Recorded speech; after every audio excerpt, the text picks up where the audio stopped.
উপজেলা পরিষদ নির্বাচনে উল্লাপাড়ায় নির্বাচিত জনপ্রতিনিধিদের দায়িত্বভার গ্রহণ ও ফুল দিয়ে বরণ। রিপোর্ট করছেন উল্লাপাড়া উপজেলা প্রতিনিধি মোহাম্মদ সুজন আহমেদ। বাংলা ৭১ টেলিভিশন, সত্য প্রকাশে আপোষহীন।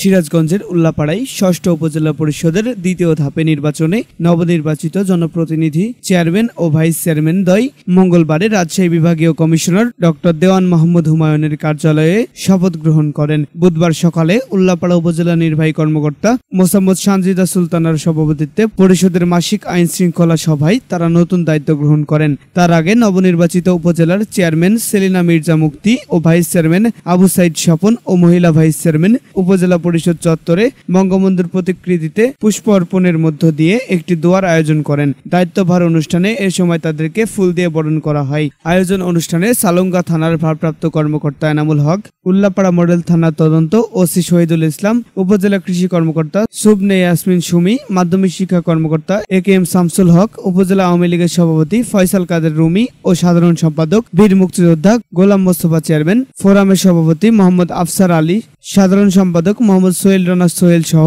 উপজেলার বিভিন্ন রাজনৈতিক সামাজিক সংগঠন মহলের নেতৃবৃন্দ উপস্থিত ছিলেন।